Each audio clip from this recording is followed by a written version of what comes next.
Olá, pessoas! Vocês estão ouvindo e vendo o Do The Math. Eu sou o Marcel Guiraldini, founder e Chief Growth da Math Group, e hoje a gente vai bater um papo sobre produtos de dados. Utilização de dados para monetizar, para utilizar o que você já tem em casa, talvez novos negócios. É uma loucura.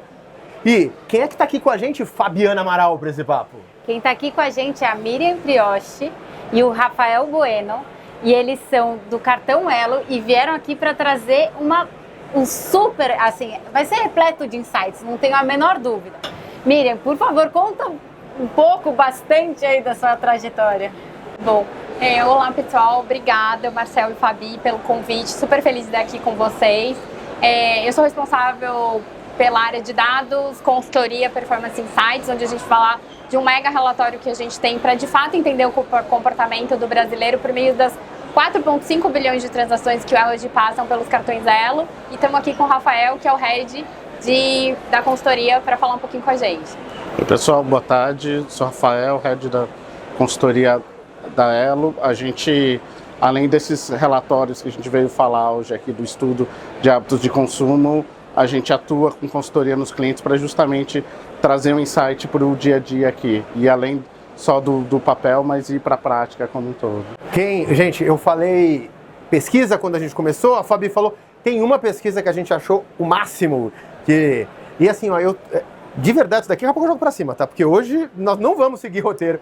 Mas eu queria só começar, eu quero começar falando dessa pesquisa porque ela é muito legal. É uma pesquisa que conectou os dados de negócio com o comportamento do consumidor de base real, que é a área do Rafael que fez, né?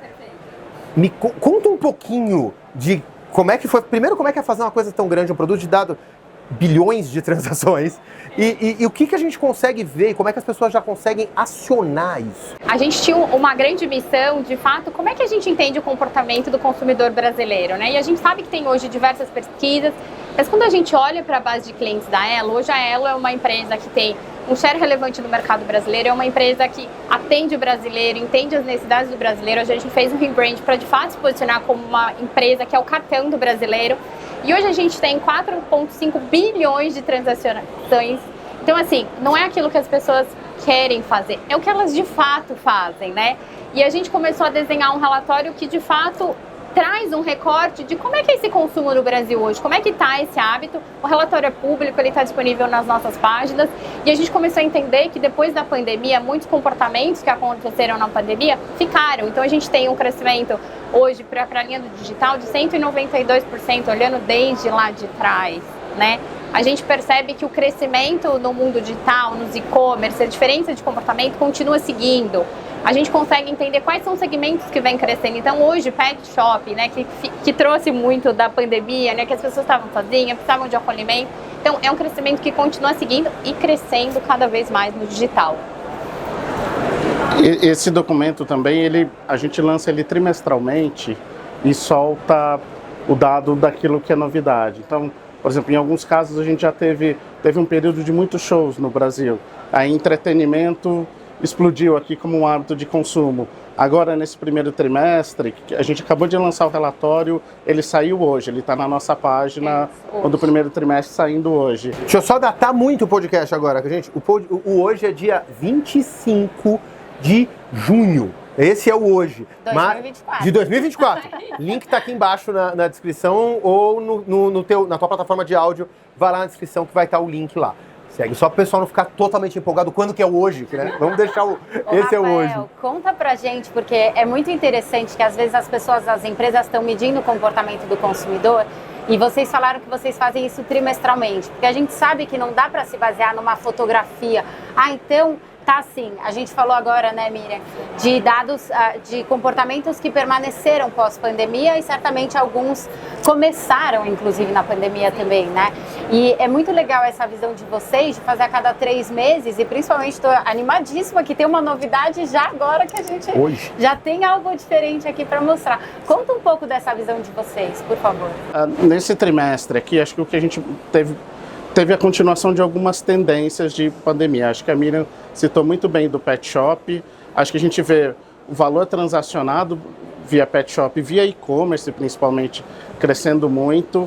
A gente também vê aqueles apps de dia a dia, então apps como o iFood, apps como o Uber, apps de transporte e assim por diante, eles também estão cada vez mais crescendo e ganhando uma parcela no cartão de crédito de cada pessoa aqui. Acho que a gente vê muito do consumo a gente teve um trimestre que ele saiu um pouco do consumo básico e a gente foi muito para o consumo especializado. Então, tanto aqui para pet shops, cães, mas cabeleireiros, restaurantes de maior valor agregado. O ticket médio deu uma crescida bem boa aqui nesse último trimestre, como um todo. Tá, antes da gente sair da pesquisa, porque as perguntas de negócio, certamente a Fabi já está aqui, mas entre 4 e 5 bilhões de transações, é isso? Isso, por ano. Por ano. E tem um fator que é bem interessante, que é assim, né? Quando a gente faz há 2 anos esse relatório, então tem todo o histórico lá.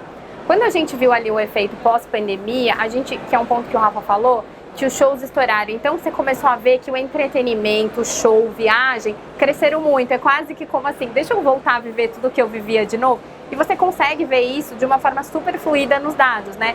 E eu reforço muito que assim, é o que as pessoas fizeram, porque tem uma transação ali por trás, tem uma transação de crédito, tem uma transação de débito. Então alguém de fato foi e fez aquilo. Não foi uma pesquisa de, você quer viajar, Fabi?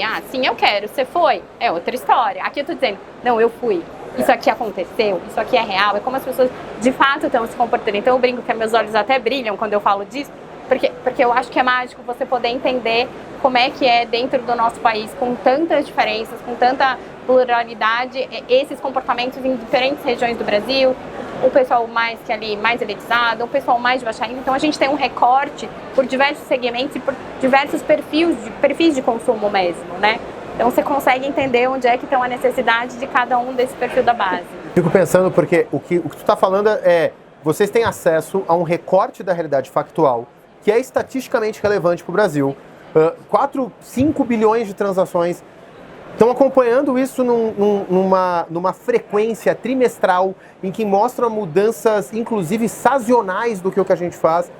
E aí, a minha cabeça de técnico, que eu ainda não larguei ela, apesar de já não ser técnico há muito tempo, ficou pensando assim, 4,5 bilhões, eu preciso saber o que é, o KNAI, eu preciso saber o timestamp, bom, o CEP, onde ele comprou, para saber se ele comprou em casa ou ele comprou fora, a forma foi digital, foi analógico, pagou como? Na carteira, aproximando o celular? Gente, em terabytes, nós estamos falando em quanto? Porque é muita coisa. Eu nem imagino. Eu nem imagino.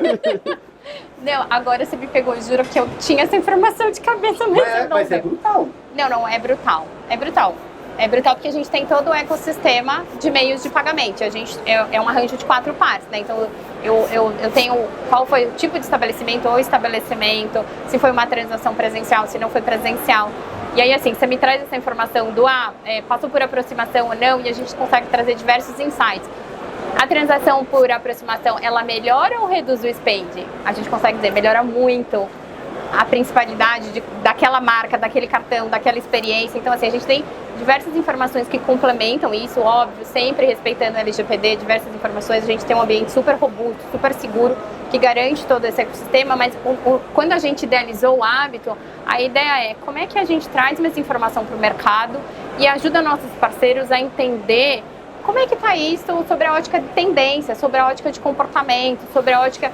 A economia está sendo assim, e como é que estão as transações? Elas refletem, não refletem? Então a gente queria trazer um pouco esse olhar mesmo de cientista de dados, mas sempre com um olhar no negócio. Como é que, de fato, a gente com uma base tão poderosa consegue ajudar o ecossistema como um todo? E a gente conversou com a Lauren agora, a Lauren estava falando de governança, de AI e tudo mais, e de repente ela... mas assim, qual é o problema?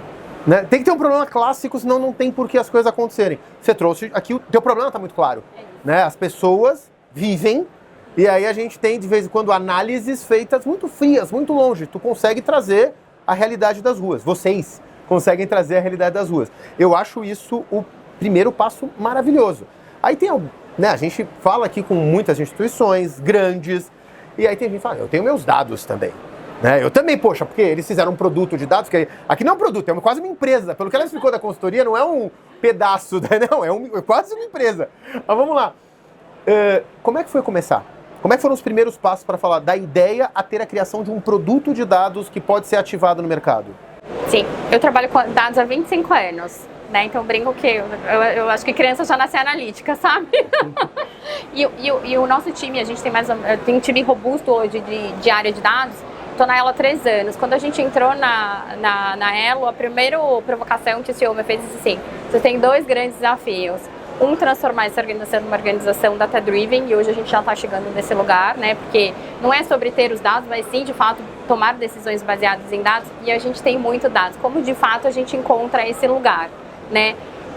E aí a gente estudou muito na época, a gente fez diversos testes com o time, então a gente trouxe pessoas de CX, pessoas de marketing, pessoas de negócio para dizer assim, o que vocês querem ver, o que vocês acham que tá?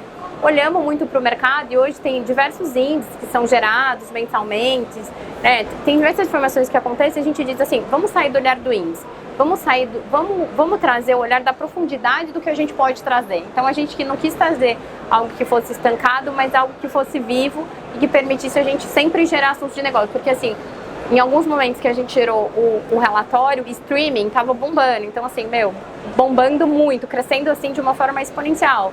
E aí agora a gente percebeu que mudou o comportamento. Em algum momento foi a parte de eventos. Agora a gente está percebendo que é pet e estética. As pessoas querem ficar mais bonitas, elas estão se cuidando, mas elas também querem ter né? Então a gente queria trazer esse olhar da continuidade e dos insights que vão gerando no dia a dia do negócio. Miriam e Rafa, né? Como que foi essa evolução? Porque a gente está falando, tem algumas pessoas que têm muita afinidade com dados, né? E tem algumas pessoas que às vezes ficariam até meio apavoradas. Eu não sou super apaixonada ou não sei exatamente como aplicar isso, né? Como que vocês, na visão de vocês, é possível trazer os dados como insights mais fáceis e acionáveis para essas outras áreas de negócio que muitas vezes elas querem respostas, vai ser super valioso esse acesso, mas dependendo da forma que for apresentado, sei lá, de repente o time pode falar o que a gente vai fazer com isso. Então, como foi essa transformação ali de vocês? Então, primeiro que a gente é uma área de dados muito voltada para o business, né? Então, a gente sempre conversa assim, não adianta você ter o melhor modelo, com as melhores técnicas, ou a melhor AI que resolve qual o problema. Então, qual é o problema de negócio que a gente quer resolver? E às vezes a gente vai, né, eu brinco que os apaixonados por dados, a gente se apaixona tanto e a gente não resolve o problema. Então, o que a gente se policia muito dentro do time de dados, qual problema a gente está resolvendo? A gente está resolvendo de fato uma dor? A gente está resolvendo um problema? A gente está convertendo? Está melhorando a experiência? Está gerando mais negócio? Está gerando... né? Porque muitas vezes você gera um insight, mas você não converte. Então a gente trabalha muito sobre o que de fato a gente está convertendo. E nessa jornada de dados, a gente sempre colocou o time de design e CX muito junto. E a gente brinca que entre a primeira versão das informações que o time de dados gera e a última, que o time de design conseguiu ajudar a gente a trazer uma visão mais ampla e mais fácil de experiência, assim... é uma ponte. Thanks so God por essas pessoas existirem. A gente vê um conflito eterno do qual e do quant, e na realidade os dois têm que coexistir aqui.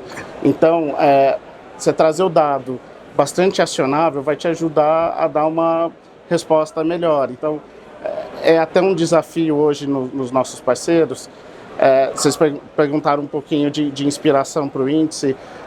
Eu via nos parceiros, eles tinham muitas campanhas que ninguém participava. Então, puxa, por que ninguém participava? Porque você ia olhar, não era aquilo que ele consumia. Então, como é que eu direciono no dia a dia o time de negócio do meu cliente para tomar ação? Então, puxa, em vez de eu só entregar um dado lindo, etc., eu vou sentar com o time de negócio e falar, puxa, vamos dar o próximo passo. Chama o time de CX, a gente faz algum workshop para pensar nas próximas ideias, entender as dores, aquilo que o dado está dizendo, ou mesmo desço na análise do dia a dia e falo, puxa, essa linha de negócios não está dando resultado. Quando eu olho, você está deixando de investir em alguns pontos principais aqui. Então, a ideia é usar o dado, mas não só entregar, jogar por cima do muro, mas usá-lo para, como é que a gente toma ações no dia a dia aqui e efetivamente produz resultado, produz dinheiro, produz negócio como um todo, né? Rafa, posso pedir uma consultoria gratuita para você? Por favor. Você está falando que você lançou um relatório hoje, a gente também.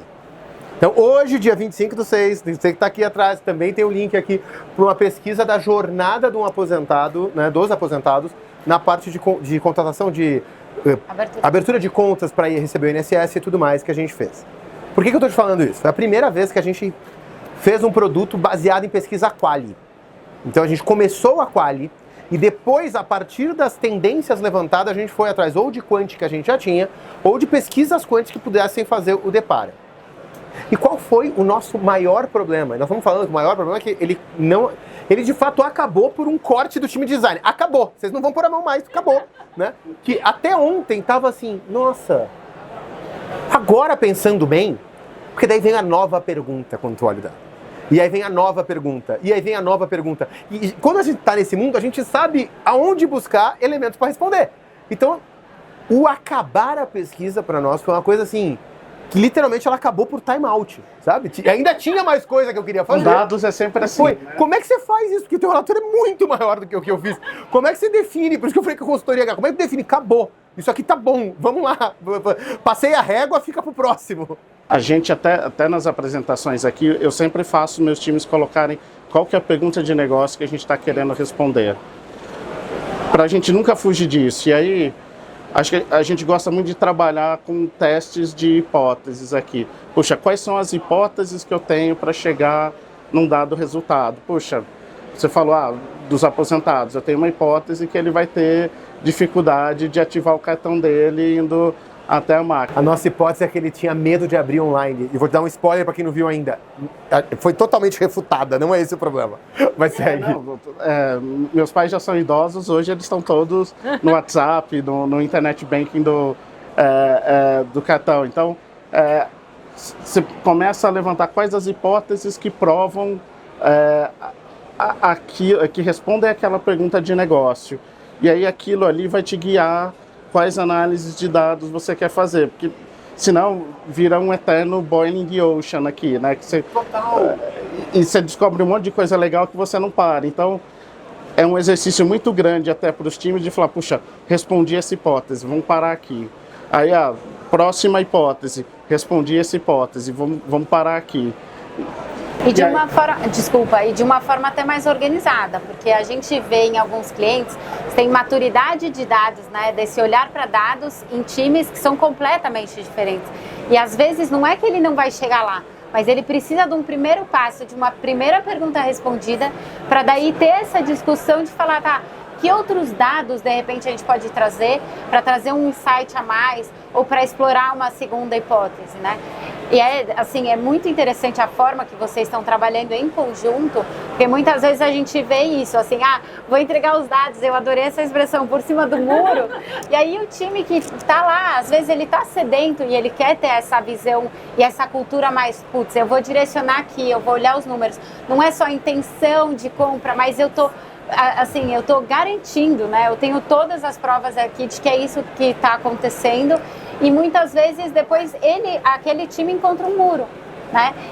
E o time de dados, ele traz muitas outras, olha, a gente tem uma outra hipótese, agora vamos analisar uma segunda coisa. Como que funciona essa dinâmica lá com vocês? Eu acho que esse ponto do Rafa é super importante. Quais são de fato os problemas de negócio que você quer resolver? E eu acho que o que a gente tem é disciplina. Né? Então, vou fazer um paralelo. A AWS é centrada no cliente. Então, você pode fugir, ele vai voltar para o centro no cliente. A gente é centrado no que de fato converte para o negócio. Né? Então, porque assim, muitas vezes a gente pega e diz assim, nossa, mas acho que aquela área está apaixonada pelos dados e a gente nunca vai sair desse ciclo. Porque é isso. Você quer ver uma coisa, você quer ver outra. Para a gente, vem do mundo onde a gente tem informações sobrando, vamos dizer assim, né? A gente tem, então sempre vai ter a próxima pergunta. Então, eu acho que a gente tem a disciplina de dizer qual problema de fato eu quero resolver e onde de fato a gente tem conversor para geração de negócio, né? Porque assim, gente, o que adianta a gente ter uma riqueza de dados, a melhor AI, o melhor modelo, a melhor assertividade, se a gente não muda a vida das pessoas, se a gente não converte mais, se a gente não traz experiência, se a gente... Então, eu sempre falo com o meu time, de fato, vou cometer talvez um pecado, eu prefiro um modelo médio que converte 80% do que um modelo perfeito que eu nunca implantei, né? Então, eu acho que é isso, a gente tem disciplina para, de fato, trazer um resultado e converter as coisas. Tanto que dentro da consultoria, a gente, se você pensar assim, tem diversas consultorias com diversas especialidades, com pessoas que estão espalhadas pelo mundo inteiro. Qual é o diferencial de vocês? o nosso diferencial é ser focado em resultado. A gente acredita em resultado. Porque assim, não adianta ter os dados se eu não converti, se eu não mudei a vida das pessoas. Você fez uma pesquisa, mas isso gerou uma melhor experiência, isso melhorou a compra para o aposentado, ou tornou a compra dele mais inteligente, ou trouxe algum economics. Qual de fato é o problema que a gente quer resolver? Então, acho que o que a gente tem é muita disciplina para dizer, a gente está resolvendo este problema, sempre muito baseado em dados e fatos. Acho que essa é a nossa fortaleza, né? Acho que sim, e acho que a conexão de não parar só, não, tá aqui a resposta, eu vou até o fim, até ajudar a implementar. Puxa, isso vai virar uma campanha? Vamos ajudar a montar a campanha.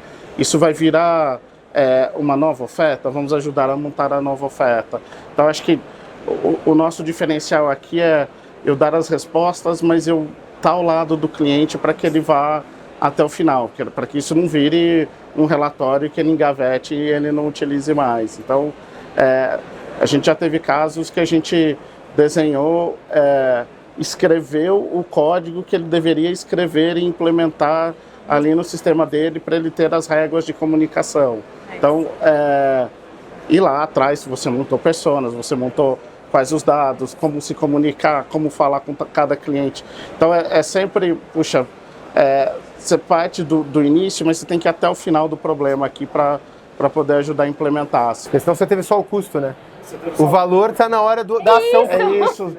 Se não chegar no cliente, a gente considera que o nosso trabalho não está Tem uma coisa sucedido. que vocês dois trouxeram, que foi a preocupação com a segurança, e depois vocês trouxeram campanha, que eu acho que a visão óbvia de quando você tem um relatório que te mostra de consumo, quando você tem não digo nem um relatório, quando você tem uma base de dados que te dá uma visão do consumo, né, do real do brasileiro, o óbvio é pensar em, eu vou oferecer o que para ele? Né? Eu vou fazer ação com o quê? Eu tenho que fazer uma correlação ou de repente uma parceria com qual marca que seria legal. Então eu acho que isso é muito óbvio. E aí vocês trouxeram segurança, LGPD, porque tem muita gente que ainda olha que essas duas coisas têm que viver em caixas diferentes, que não dá. Cara, assim, ó, no meu livro que tá ali, a gente já tinha falado, mas quando me perguntar, eu queria um livro que me ajudasse nesse marketing novo, eu volto no antigo não, porque o Seth Godin não é tão antigo assim. Mas eu pego um do Seth Godin pré-explosão da transformação digital, que é o Permission Marketing. Eu já falo, cara, você não tem que martelar a pessoa, você tem que ser efetivo para conversar sobre aquilo que a pessoa quer ouvir. É sobre o outro, não é sobre você. Exato! Eu costumo brincar que é como comprar um presente. Quando você compra um presente, eu vou comprar um presente pro Rafa, eu compro um presente pensando no meu gosto ou no gosto do Rafa? Eu sempre compro um presente pensando no gosto do Rafa, então eu brinco que às vezes é simples, mas a gente ainda tem desafios nesse simples. E a gente é muito disciplinado e muito simples e muito focado para que a mensagem fique clara, para que a conversão aconteça e para que de fato a gente proporcione o que vai converter para o cliente, para a empresa, para o ecossistema como um todo. Marcel, eu queria que a gente contasse uma coisa sem mencionar qual é a empresa, certamente não é a única, porque o Rafa comentou uma coisa que eu achei muito legal, que assim, não é para simplesmente virar um dashboard que ninguém nunca acessa. Ou que, assim, já escutamos isso. Olha, esse dashboard é maravilhoso, mas sinceramente eu não sei o que ele responde. Porque às vezes as áreas, quando elas não têm um apoio dessa forma e uma conexão tão grande com o time que ajuda nesses insights de dados, acaba virando um puxadinho. E de repente muda a pessoa, ela pega aquele dash, pede um puxadinho a mais, pede um filtro a mais ou pede alguma coisa. E no fim aquilo vira um Frankenstein e ninguém consegue tirar insight nenhum. E a gente tem uma história que eu quero que você conte de dashboards que a gente simplesmente falou, vamos desligar todos esses relatórios aqui para ver, conta aí, Marcelo. A gente entrou numa operação num cliente que era uma mudança de parceiro para fazer uma evolução diferente que eles queriam dar e aí mas tinha que ter a continuidade do que estava acontecendo. E aí a gente foi olhar e eu lembro que eu pedi assim, tá, mas o que tem que ser feito? Ah, não, a gente manda esse relatório para esta área, mas isso aqui não está automatizado. Todo o relatório tinha uma meta-análise ou algo que não estava automatizado. E aí foi, o que já, né? E aí tinha mais um. A gente chegou em 50 e poucos relatórios / dashboards que tinham que mandar alertas para as áreas. E aí, gente, todo dia, começa a olhar, sabe aquela informação que nitidamente era paisagem? Não tinha variação diária. A variação você tinha que dar um zoom maior no gráfico, daí nem ia, porque como é diário, você pegava 15 dias, estourava a tela, começava... Aí eu tinha que olhar 2 meses para começar a perceber curva de tendência. Se eu posso fazer uma coisa, eu me responsabilizo, eu perco o contrato se for o caso. O que você quer fazer? Eu não quero mandar. Qual? Nenhum. Para quem reclamar, eu mando. Sabe quantos relatórios a gente mandou depois? 3. E aí aquela coisa do tipo, a vaca sagrada, sabe? Por que você faz? Eu faço porque eu faço. Porque sempre foi assim. E a gente viu que no mundo, nas ondas que dados foi tendo, né? A onda de primeiro BI, depois BA, aí as empresas encheram de cientista de dados. O cara fazia o curso na Alura, virava cientista de dados. Nada contra a Alura, gente. A Alura eu gosto pra caramba, eu tenho assinatura, eu gosto. Mas é pra uma técnica, não é pra virar cientista, pelo amor de Deus. E vai, proliferou e tava lá. E você fala, cara, era um custo empatado, absurdo, por causa disso que o Rafa falou. Ninguém pegava o dado, olhava e falava assim, olha só, né, este produto parou de funcionar, vamos ter que revisar o produto. Ninguém fazia isso. Então, é o cúmulo do óbvio, né, que, cara, põe um alerta daquilo quando der uma variação. Você vai mandar todo dia um gráfico que não muda. A pessoa não quer olhar, virou o quadro da casa dele, nem lembra o quadro que tem na casa. Eu acho ótimo esse case porque me faz lembrar tantas coisas assim, que eu já passei nessa jornada de dados. Eu trabalhei numa organização, tinham 900 relatórios automatizados, 900, era uma organização super grande. E um dia o VP disse, eu fiz o custo, quanto custou para gerar todos esses relatórios, mostrei. E eu falei assim, eu quero desligar todos. Ele falou, pode desligar. Sabe quantas reclamações a gente teve? Nenhuma. Nenhuma? Nenhuma. E aí o teu case é mais legal que o meu. E aí toda vez que alguém me pedia alguma coisa, a gente fazia o exercício de quanto custaria desenvolver aquele relatório. Aí a gente falava, vamos fazer o seguinte, a gente faz uma POC no Excel. Se você usar, a gente desenvolve no definitivo. Porque aí você tem processamento de engenharia de dados, armazenamento, alerta. Tem alguém que criou um processo enorme para garantir que aquilo rode. Então, assim, a gente tem muito... Hoje, na organização que a gente está, a gente monitora. 3 meses sem usar, a gente corta. Boa. Então, assim, isso pra gente é BAU. É meio que governança ativa do produto de dados. Se, cara, ele custa para ser gerado, não tá usando, a gente tira. Ele custa para ser gerado, para ser armazenado, ele custa para ser sustentado. Se ninguém estiver usando e ele não estiver produzindo nenhuma resposta de negócio, eu acho que a gente tem que cancelar. Ou aquele momento que, assim, todo mundo precisa ter acesso à ferramenta de dados. E aí você vai lá e compra 500 licenças e aí você descobre que 10 pessoas usam. A gente também faz esse exercício de, assim... Se você não usou, a gente também tira. É a hora que se a gente estivesse fazendo uma coisa de blogagem, a gente ia fazer aquela pergunta que ninguém vai responder, sabe? Você tem esse problema em casa? Coloca aqui nos comentários. Todo mundo tem esse problema em casa. Todo mundo, não mente. Você tem. Você só não tem coragem de colocar, vai que teu chefe olha. Mas todo mundo tem. E teve uma coisa também no passado, que teve um boom assim. Então todas as áreas queriam, por exemplo, um cientista de dados, né? Não sabiam exatamente para quê. Mas todo mundo queria. E às vezes, por exemplo, essa história da licença que você falou, a gente sabe que é um custo altíssimo dentro da empresa. Né? Investimento em licenças ali, em tecnologia, etc. Então, às vezes você fala, tá, vamos lá. Para que você quer olhar? Ou quais são os dados que você quer olhar? A mesma coisa do real time. Eu quero esses dados real time. Todos os dados real time. Real time. Eu já ouvi, eu quero o LTV do cliente real time. Não varia real time, não tem o que eu possa fazer. Põe o cronômetro rodando, calcula uma vez por mês e deixa lá pra ele. Não varia. Você tem pagamento mensal, não muda teu lifetime value. Então, mas eu acho que a pergunta que a gente faz ainda funciona pra qualquer coisa. Mas qual problema de negócio você quer resolver? Isso. Qual resposta você quer dar? Então, assim, eu brinco que a gente é muito pergunteiro, mas o que a gente faz, na verdade? A gente sempre conversa sobre isso. A gente tem que dar um passo à frente na área que a gente está atendendo. Então, se eu estou atendendo a marketing, senta do lado de marketing, entende qual é a dor dele. Por quê? Porque você vai fazer um desenvolvimento para ele muito melhor, porque você vai entender de fato o negócio dele.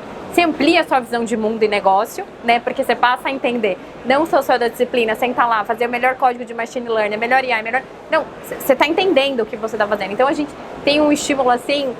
inconformado de a gente tem que entender o negócio, a gente não é só cientista, a gente tem que entender o negócio, então a gente sempre faz essa conexão e eu brinco que até os cientistas da nossa área são bem mais assim, às vezes até mais animados, porque eles falam, mas qual problema você quer resolver, né? Porque a gente faz esse exercício e a gente precisa resolver um problema real, né? E não ter um monte de relatório bonito nas telas, tal, papapá. Quantas decisões a gente tomou baseado em dados? Essa é a pergunta. E tem uma coisa, porque a gente está falando aqui de produto de dados. O teu produto final é dado, né? De uma certa forma. Parte dele é. E aí a gente estava falando antes, assim, não, inclusive vocês podem acessar via API. né? Porque a gente quer fazer umas coisas junto, depois eu conto pra vocês. Quando tiver eu lanço.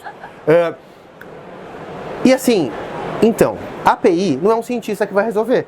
Se a pessoa não sabe o que você está precisando, você só tem cientista, não tem um engenheiro lá, né? Ninguém cruza, né? Não faz enterra cano, não arruma cozinha, não limpa dado. Cara, tem que entender o que você quer, porque o que eu acho também acaba sendo um problema é o hype do eu tenho ou um cientista, ou um engenheiro de prompt, que essa é a que mais me doeu quando começou a aparecer.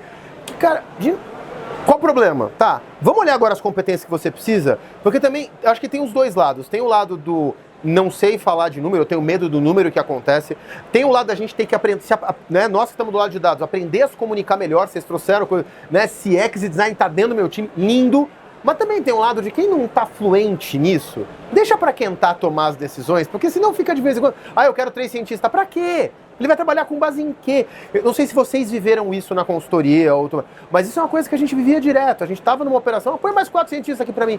Por quê? Porque eu preciso consolidar. Não, tu não quer um cientista, tu quer um engenheiro, ou tu quer um data analytics, é outra coisa. E eu fico preocupada com essa situação, porque às vezes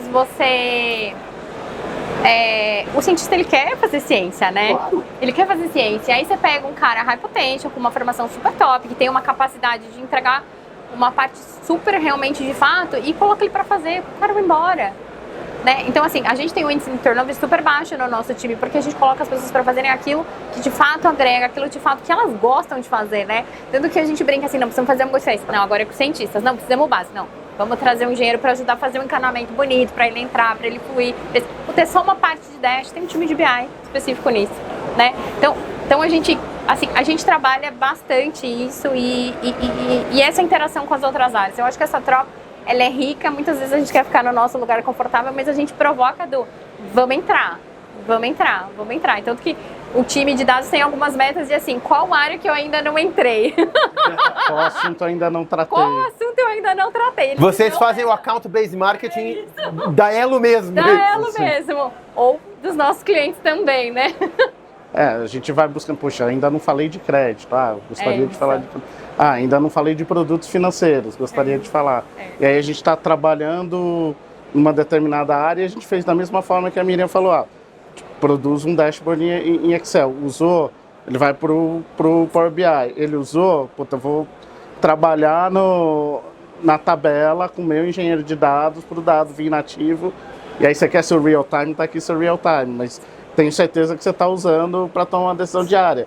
Se você não está tomando, então vamos continuar fazendo como a gente está fazendo aqui, código mais simples, vamos sempre na medida do que resolve o seu problema como um todo. Né? Fabi, a gente está num evento, nesse momento, bom, eu não comecei falando, mas de novo é a série que a gente está gravando na Febraban, tá, gente? A gente está de novo na Febraban.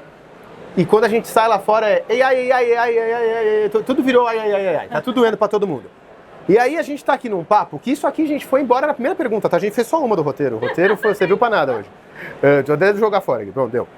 O Cássio tá ali só brigando comigo que eu tô estourando o tempo.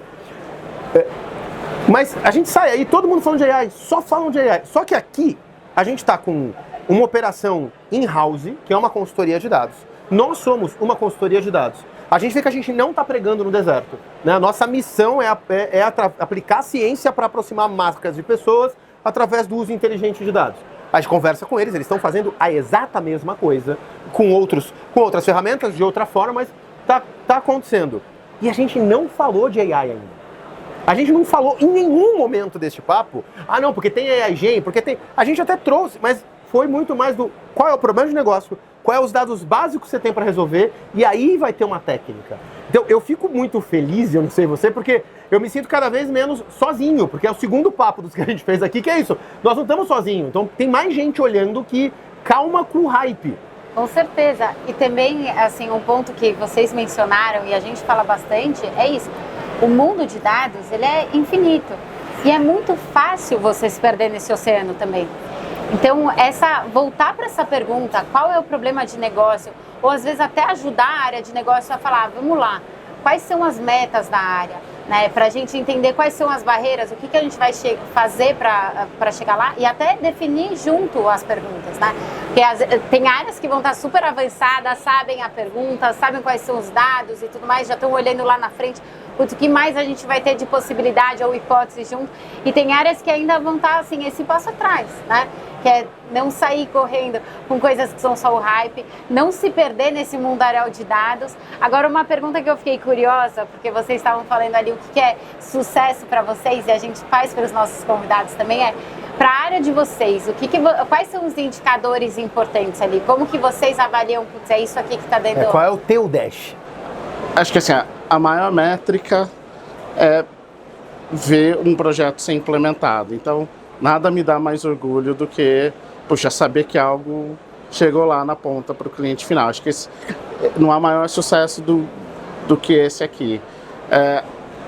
Um outro indicador que é importante é com quantas áreas do meu cliente eu estou trabalhando. Então, se eu estou concentrado na minha transformação ou eu estou crescendo a minha transformação nas várias áreas aqui. Então, estou trabalhando com esse cliente, estou repetindo o cliente várias vezes. Acho que é um business de confiança. Então, se o cara me procura de novo, é sinal de que ele confia em mim. E é sinal de que a solução que eu trouxe deu resultado, deu dinheiro para ele, deu lucro, deu felicidade ao consumidor dele. Então, acho que para mim esses são os dois principais.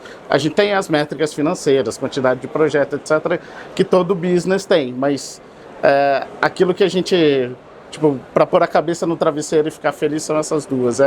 Eu repetir os meus clientes e eu saber que as minhas soluções chegaram ao consumidor final aqui. E aí tem um problema que a Miriam chega aqui, né? A primeira frase dela foi, porque tá bem no pi aqui, não sei se a câmera pega, tem um pi aqui do meu lado. Ela falou assim, não, consultoria PI é de PI também, porque a gente é muito nerd, né? Você pergunta qual é o indicador. Então, o cliente está usando? Como é que tá a satisfação? Eu tô em mais área? Negócio pra caramba, nada nerd, nada... Gente, eu preciso fazer uma parte chata. Porque, assim, quem não sabe, o Cássio tá aqui na produção, tá, gente? Ele tá ali, dando chibatada em mim, é um negócio feio aqui. A gente tem que encerrar. Mas eu ficaria mais umas 2 horas nesse papo. Quem adorou o conteúdo que nem eu adorei, além de conseguir acessar os relatórios de vocês a partir do link que a gente vai deixar aqui embaixo, como é que se acha vocês nas redes? Dentro do nosso site fala bastante da Elo Performance Insight, a gente está super disponível nos LinkedIns também. Mas posso falar só uma frase? Sinta-se à vontade. Por favor. Eu acho que sucesso para mim é a capacidade de deixar bons legados nas empresas que eu trabalhei e bons times formados com decisões e muita ciência, mas convertendo o negócio. Isso para mim é legado de sucesso. Drop the mic. Drop the mic. Muito bom. Miriam, Rafa, um prazer ter vocês aqui no Do The Math com a gente. Obrigada por compartilhar tantas coisas. E se vocês tão ansiosos, eu tenho certeza que teve muito insight, muita coisa legal que eles compartilharam aqui. E, gente, é isso, vamos mergulhar nos dados, seguir apaixonados por isso e olhando para resultado de negócio. Obrigada. Obrigado.